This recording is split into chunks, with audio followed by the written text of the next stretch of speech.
everyone, and welcome back to Chasing Hazel's Tales, a family history podcast. Hazel was our grandmother, and if you haven't heard Hazel's story, I invite you to check her out in our entire episode list. We love to discuss our ancestors, and today we're going to do the same thing. I'm Kim McLaughlin. And I'm Laura Ireland. This is going to be a fun episode.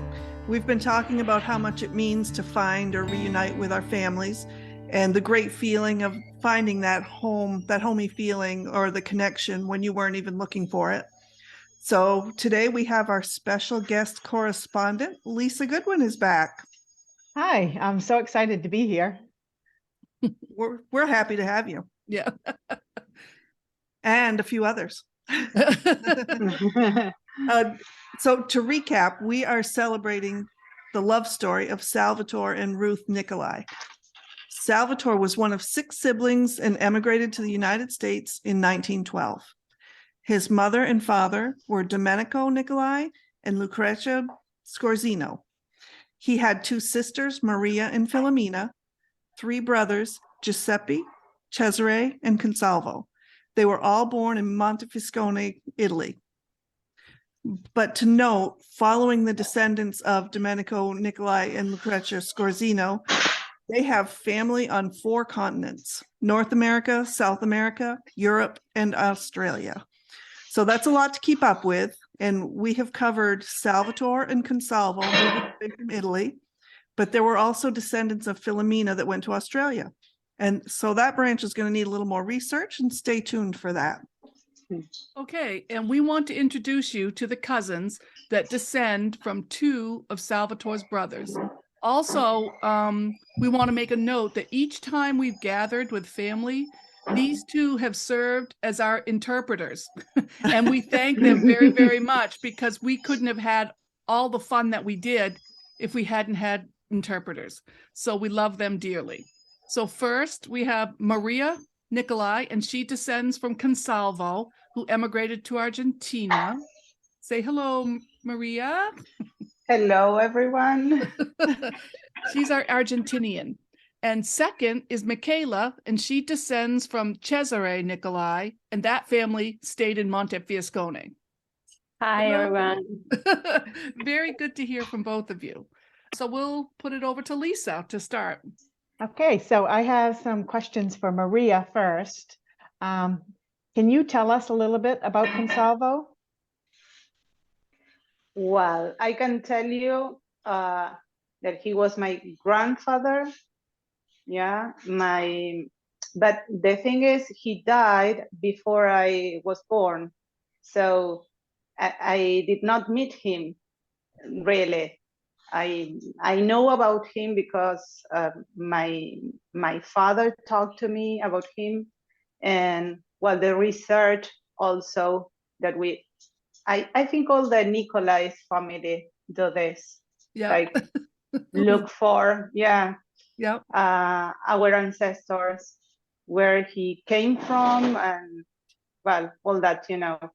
And well, my sister Sylvia told me a lot of things about him, my father, my mother also, and they always told me that 2 years after he died, I came.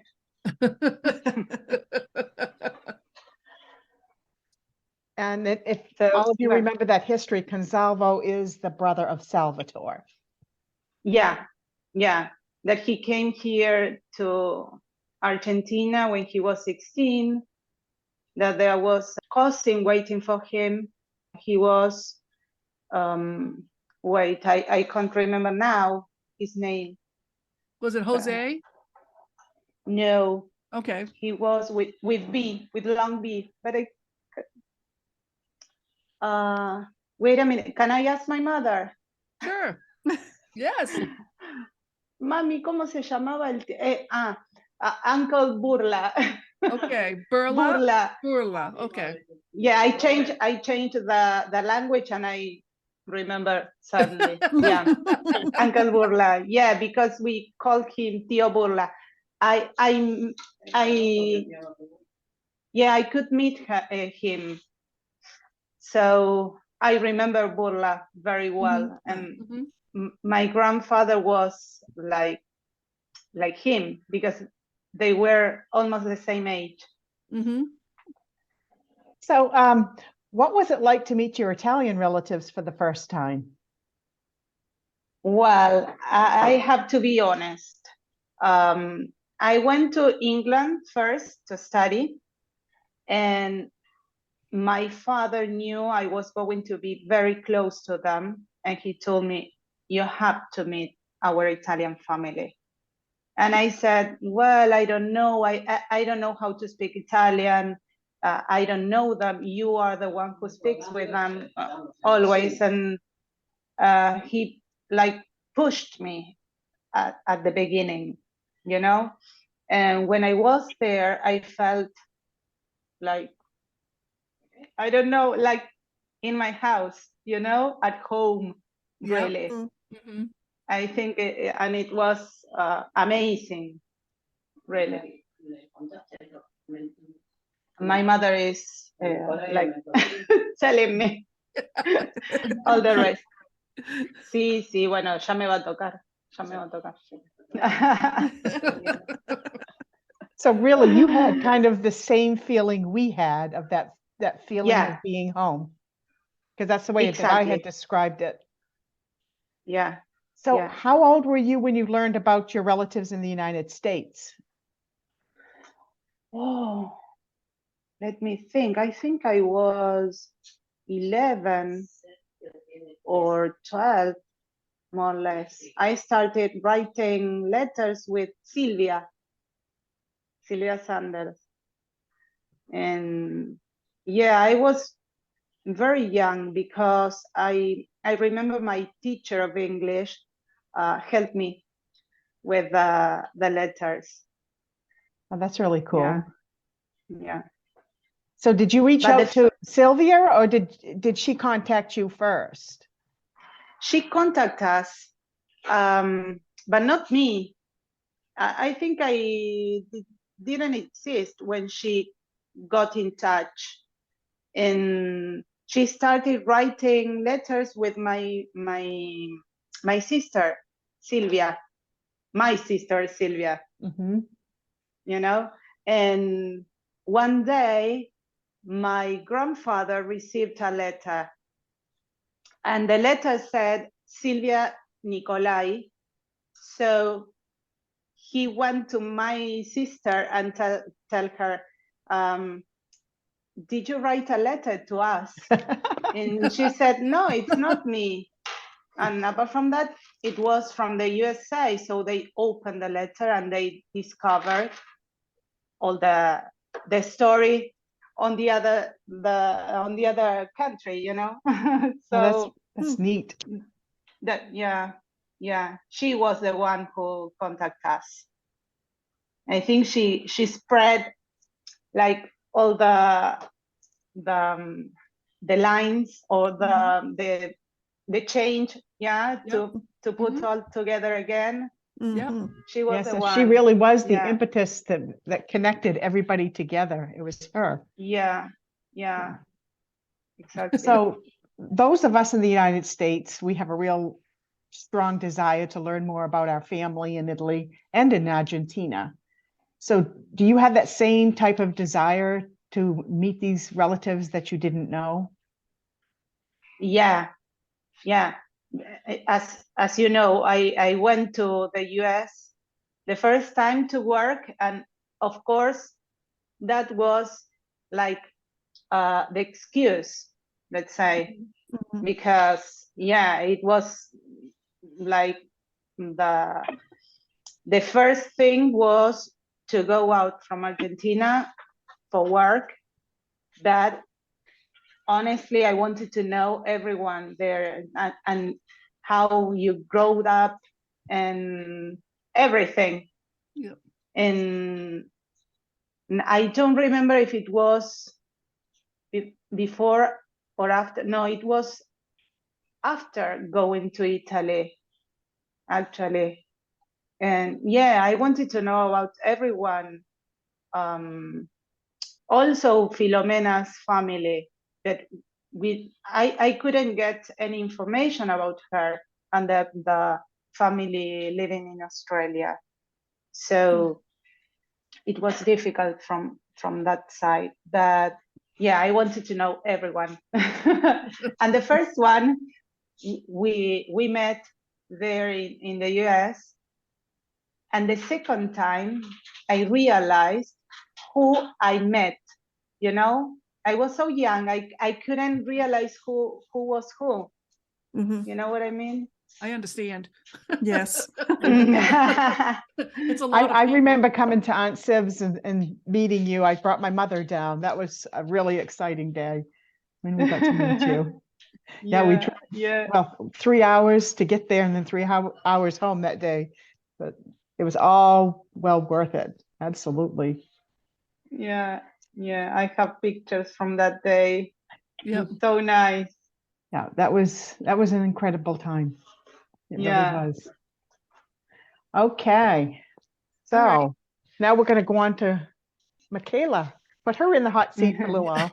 So first, we wonder if we say Montefiascone right. Can you tell us how to say it correctly? Montefiascone. We did pretty good. We did all right. I can do it. Montefiascone. Very good. Very good. They sound so much better than us, Kim. Yeah, that's right. I'm pretty loud when I do it. So first, talking with Michela. So you are descended from Cesare, who would Yes. be your great grandfather, who was the brother of Salvatore.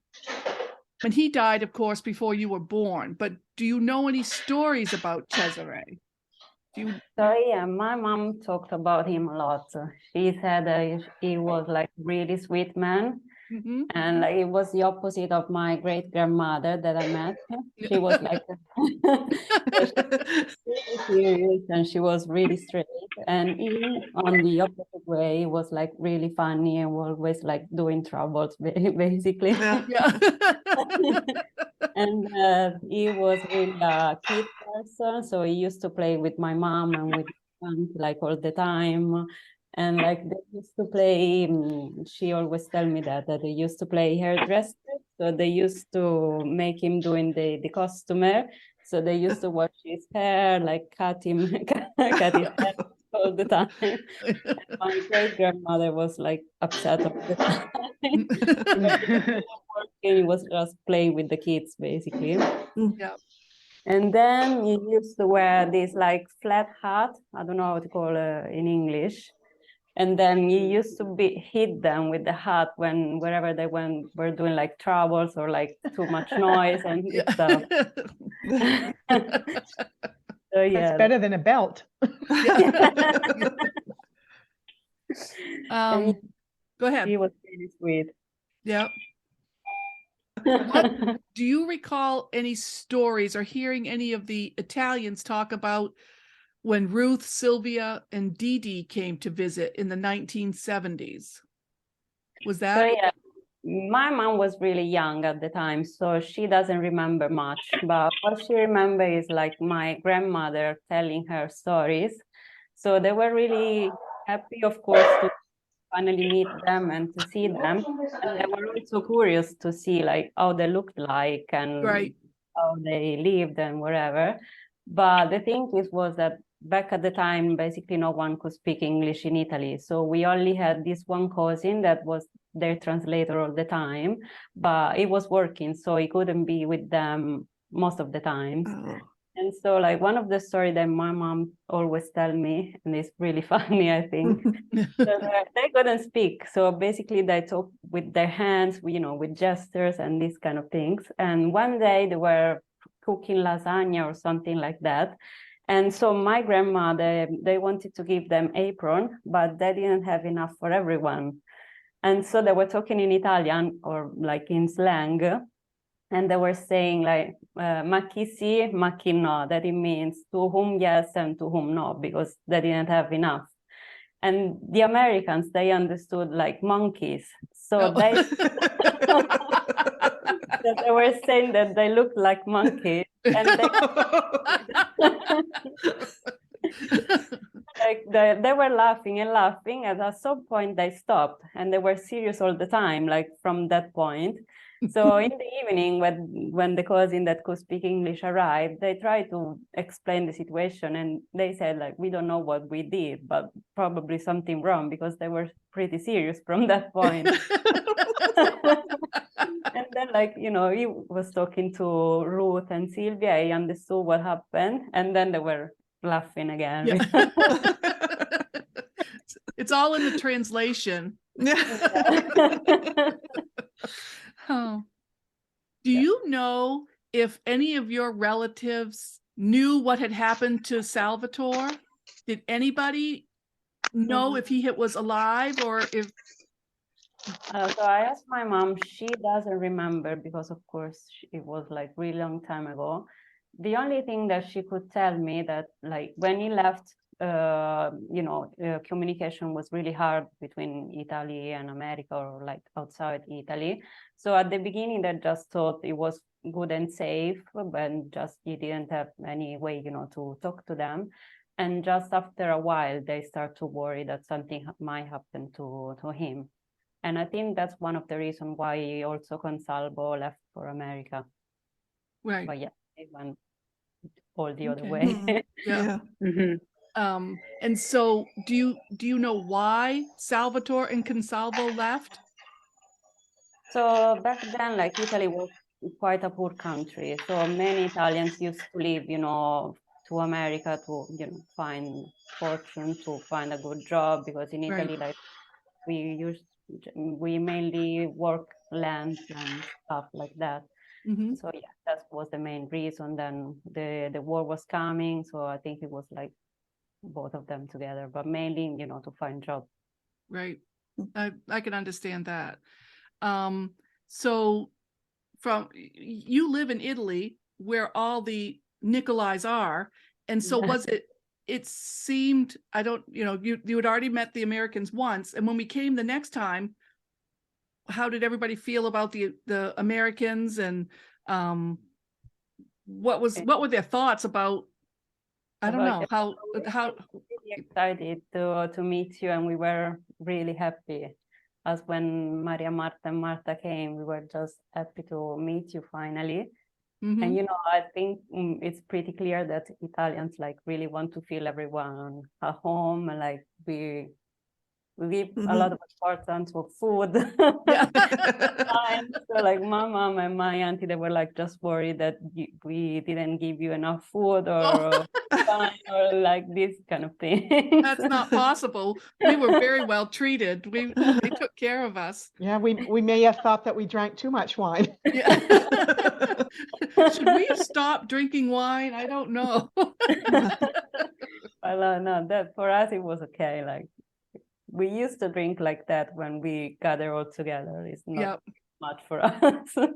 And you know, your wine is very good.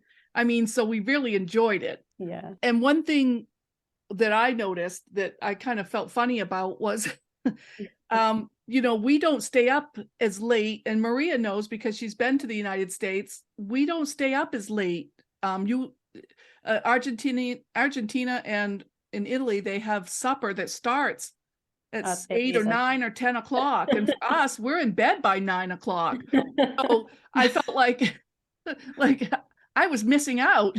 I wasn't doing it right. So I just always thought, so there's a thing in the United States that we call party poopers, which means just that we don't like to have parties, and we don't like to stay up late. And I didn't want to be a party pooper. I wanted to do, but my body was on a different schedule, and I couldn't quite figure it out. But by the time we got into the week, I said, oh, this is great. We stay up till midnight every night, have a good time. We really enjoyed it, but I didn't want to be a party pooper. So Yeah, for the record though, even though the schedule was different, I loved every minute of it, and it didn't take long for me to get used to it. Although I still was waking up at 5 o'clock in the morning, so I wasn't getting much sleep, but that was okay. And maybe the time difference helped me to acclimate myself to that, because you guys are ahead of us with time. So I thought it was our regular time, I guess. it worked out okay. Yeah, I'm grateful. But I So- tell you, it was an amazing time, Michela, and you were so helpful to us. The translation I know your head was spinning with trying to am I speaking English or Italian? What does this mean? I can't even imagine what you did. It was incredible, and we are so grateful for all of that and for everything, the hospitality that was shown to us. We did feel like family, and for me, it was immediate. It really was. So if that was your aim, you guys hit it right on the bullseye. So I can reassure everyone. So I'd like to know, are you guys coming to the United States? Because we'd like you guys to come here. Yeah, I was talking to Andrew that me and Marco, we are thinking to come. And now that we're thinking, Wow. I'm obsessed with it. So I think we're coming. But Oh, yeah. yay. I'm so excited. Wow. Great.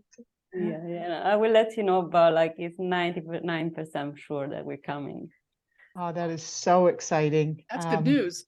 It really is. And it kind of segues into what I have to say next. Maria, do you think you'll come? Or not? You don't know. Are you talking to me? Yeah. Ah. Maria. Yeah.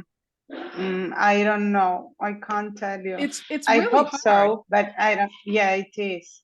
Yeah. It is. Apart from that, we are in the middle of a movement, Yep. So it is difficult. I don't know if we could make it, but I will try.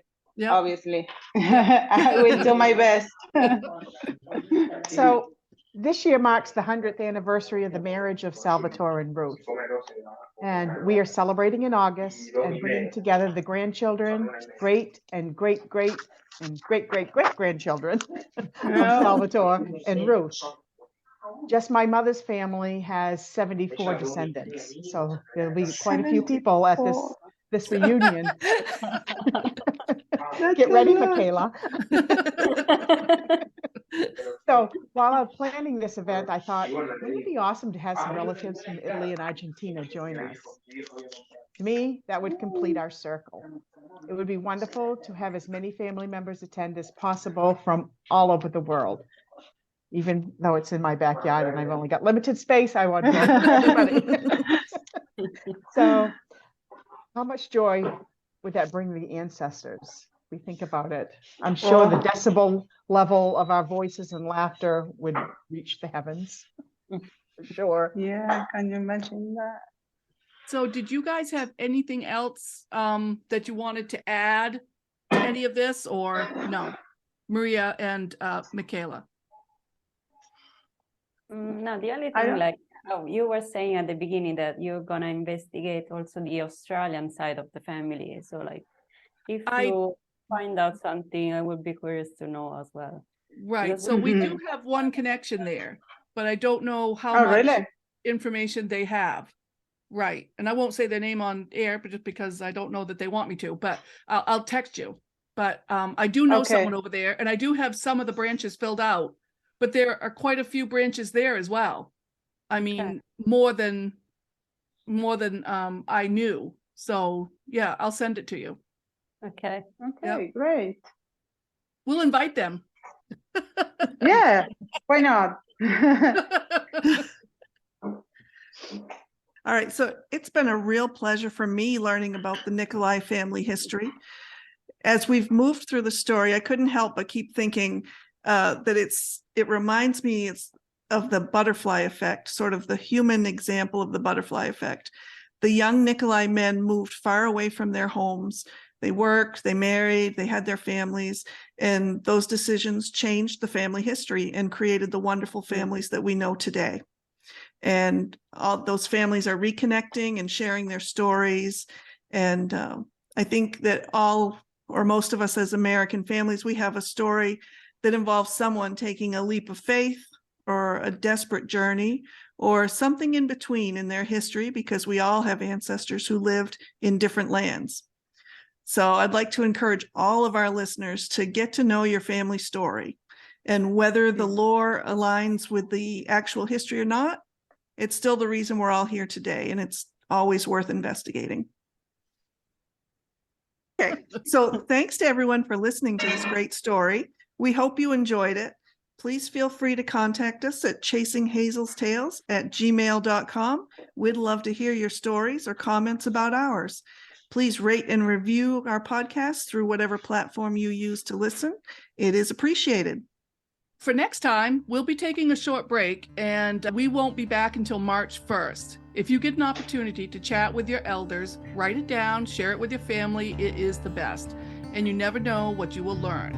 So I'm not sure exactly which goodbye to say today. Ciao, or what would you say, Maria? Ciao. Ciao too? Okay, so we... Yeah. Arrivederci. No, because in Italian it's ciao. Ciao. Ciao. Okay. In Spanish it's ciao. Okay.